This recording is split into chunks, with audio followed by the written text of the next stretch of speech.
Анакей биздин тренингибиз жана ошондой эле лагерибиз соңуна келип жетип отурат. Сиздин буга чейинки берген интервьюңузда күтүүлөрүңүз абдан чоң эле. Ошол күтүүлөрүңүз орундалдыбы? Саламатчылык, Бегимай, ооба, мына Ысык Ата районундагы 3 күндүк тренинг аягына чыгып, бир жагы өкүнүчтүү болсо, бир жагы баягы көп ушул тренингден көп нерселерди алдым. Үмүттөнүп келгенмин, ошол үмүттөрдү алдым деп ойлоймун. Анткени менин максатым ушул биздин өзүмдүн мектебимдеги кыздар федерациясынын өзүмдүн мектебимдеги кыздардын көйгөйлөрүн, өзүмдүн мектептеги кыздарды мындай алдыга умтулайын деген ошол максат. Ошол максатты көздөп келгенмин да. Ал эми алдыга койгон пландарыңыз тууралуу бөлүшө кетсеңиз. Эми алдыга койгон пландарыбыз аябай көп. Мына бул федерацияга биз 2-июлдан кошулгандан кийин 2 ай убакыт өтүптүр.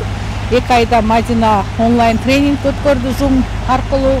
Анан кийин 2 жолу интервью алды таланттуу кыздардан. Анан эми биздин максатыбыз ушу эң биринчи шаарда Жайылтуу кыздар федерациясын, шаардагы аялдар кеңеши менен иш алып баруу.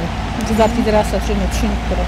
Анан кийин мектептеги кыздар кеңеши менен ар бир мектепте кыздар совети бар да, ошону менен кошо кыздар советин иш алып баруу.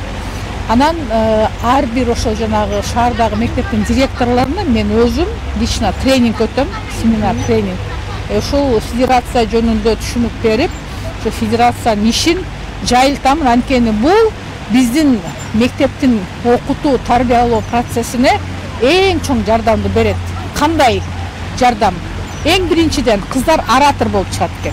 Мага ушул нерсе жакты да. Искусство сөз сүйлөө эркиндиги, мимика, жесттерди өздөрүн алып жүрүү, сахнада өздөрүн алып жүрүү чеберчиликтери ба мектепте үйрөтө албагандарды ушул тренингде өздөрүнүн эркин алып жүргөндүгү мага өзгөчө белгилесе болот.